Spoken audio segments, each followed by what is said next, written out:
I have to say, Louise, there's another backlash since the voice was defeated. I really think there's been a shift, in our culture.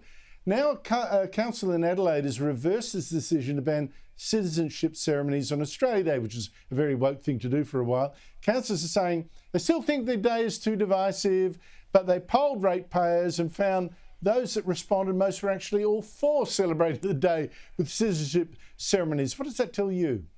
Well, it tells me that the good people of Unley in South Australia deserve a council which actually represents them, because clearly this council does not. I mean, get rid of them. Seriously.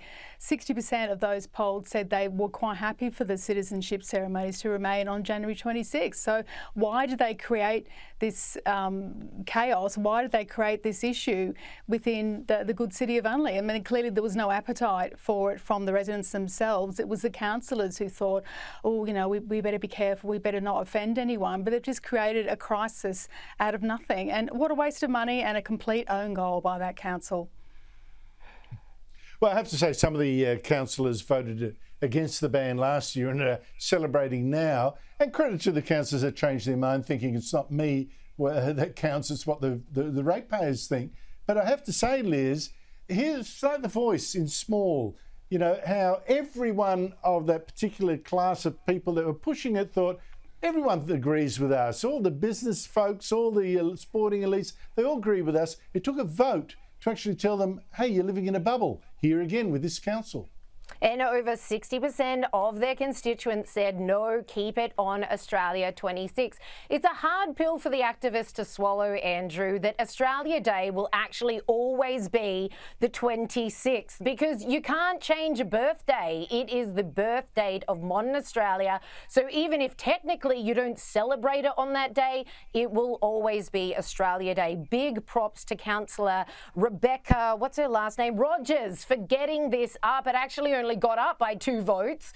So the vote was 7-5. Just goes to show you that almost half that council were more than willing to put their own personal beliefs on the issue above what their constituents had told them. The people who had elected them to represent them had told them they wanted to happen. Nope, these guys were determined to represent the 40%.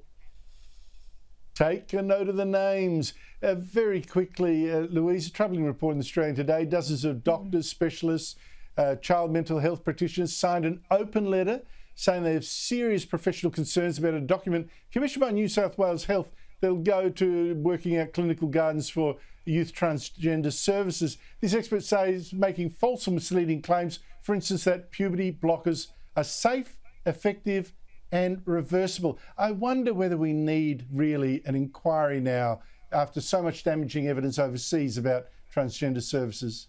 I agree, and that damaging evidence is the children, vulnerable children who've gone through this treatment and now regret it, and they've irrevocably changed their lives as well.